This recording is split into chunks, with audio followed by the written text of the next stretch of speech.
Falenderimet, lavderimet, lartësimet i takojnë atij Allahut krijuesit të gjithësisë, krijuesit të çdo gjëje, sunduesit të zemrave dhe shpirtrave tonë. Atë falenderojmë për begati dhe mirësi të shumta të cilat ai Allahu fuqiplot na i ka dhënë. Siç janë shëndeti, familja, pasuria dhe begatia dhe mirësia më e madhe, me do mos është udhëzimi. Dërgojmë selam dhe salavat për pejgamberin salawatu rabbi wa salamuhu alej, mbi familjen e tij të ndershëm dhe mbi të gjitha të cilët e pasojnë ndjekin rrugën e tij deri në ditën e llogarisë.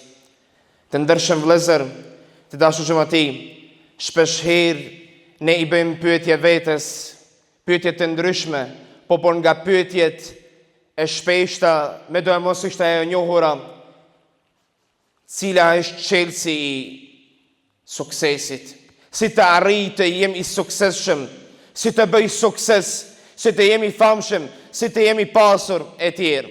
Por, ato me të ditur se ne na këshilluan, na udhëzuan, na treguan se me do e mos për ne besimtarët çelësi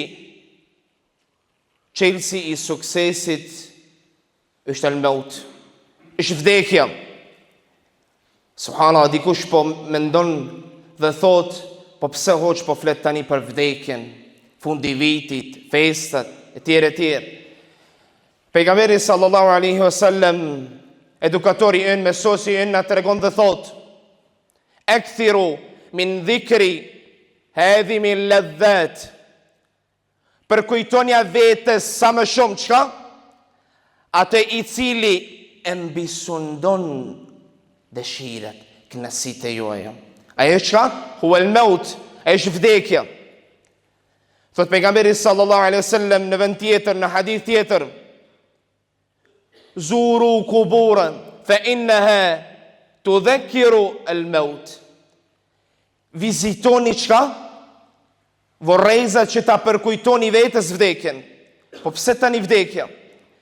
Për arsye se zemrat tona i ka kapluar një gjumë i thellë. Edhe për të zgjuar nga ky gjumë i thellë, me do e mos ilaçi, apo një nga ilaçe më të mirë çka?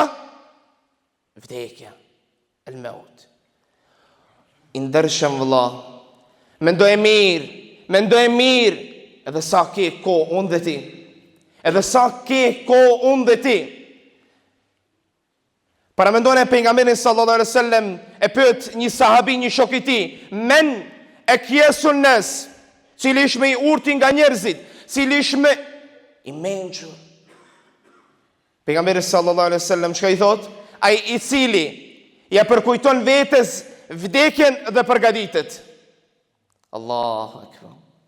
Më i mençur është ai i cili përgatitet për vdekjen dhe ja kujton vetes vdekjen. Por më i miri kush është? Thot pejgamberi sallallahu alaihi wasallam: "Kullu ibni Adam khata." Çdo biri i Ademit, unë dhe ti, secili nga ne, jemi çka? Gabimtar, mëkatar, gjënaqtar. Por e khayru minhum at-tawwabun. Ai i cili çka? Pendohet. Allahu akbar. Të ndershëm vëllezër, të dashur xhamati, duhet ta dim mirë se kjo botë është çka? Illa mata'ul ghurur. E rreshme, mashtruese. Para mendone ku Allahu fuqi plot mu dhe ty dhe se cilin nga ne na thot: "Kullu nafsin dha'iqatul maut." Çdo shpirt, çdo njeri, çdo krijesë do ta takojë çka? Vdekjen. Unë dhe ti, se cilin nga ne do të na kaploj vdekja. Dhe çfarë thot Allahu në vazhdim? "Thumma ilayna turjaun." Dhe tek ne do të çka? Ktheheni.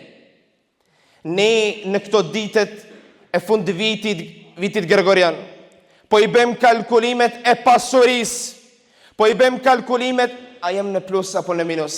Të ndershëm vëllezër, shpesh herë harrojmë kalkulimin më të rëndësishëm, më të dobishëm, më të mirë, më të dashur. Ai është kalkulimi i ditës të veprave tonë.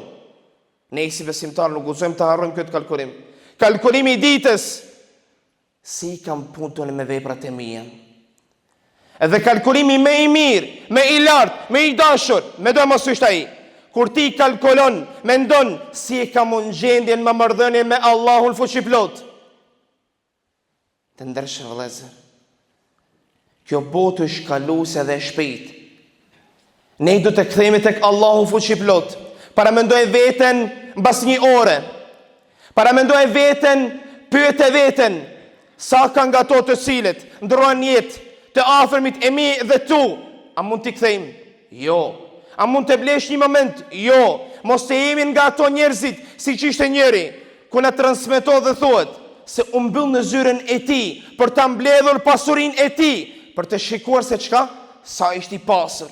Subhanallah, të gjithë ne do donim të jemi të pasur, të kemi bollek, mirësi të plota, dënjaje, po për të kaluese.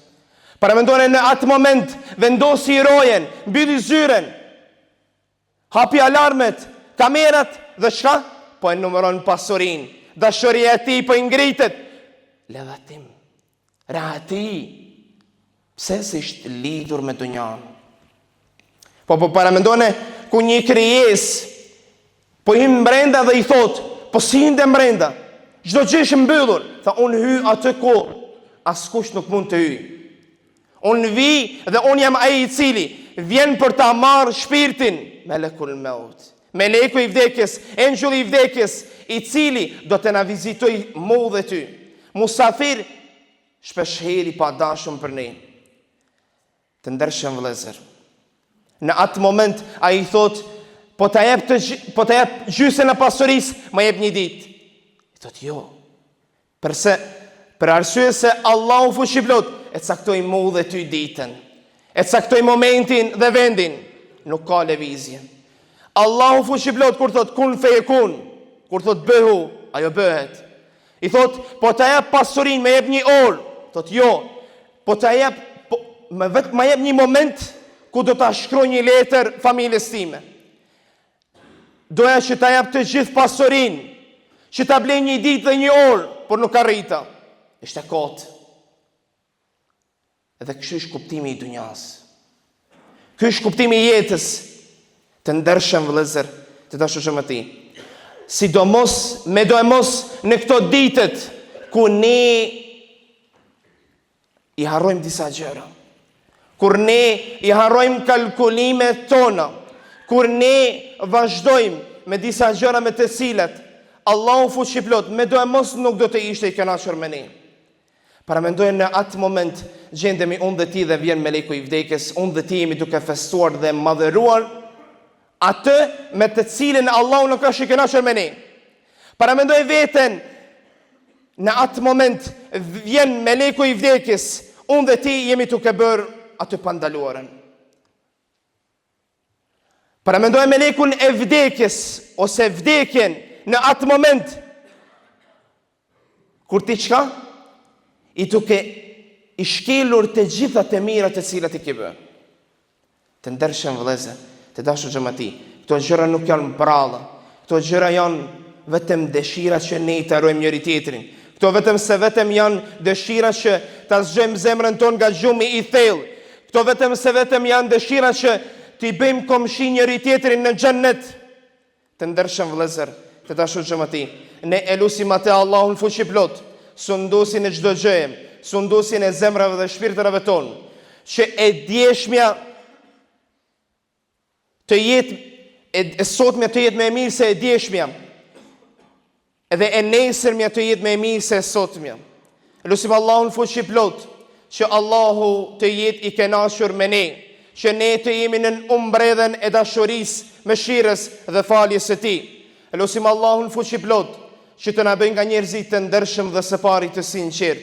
Lusim Allahun fuqiplot, që siç ka bashkuar sot në këtë vend të bekuar, në xhamin, shtëpinë e tij, të na bashkojë në gradë më të larta të xhennetit Firdaus.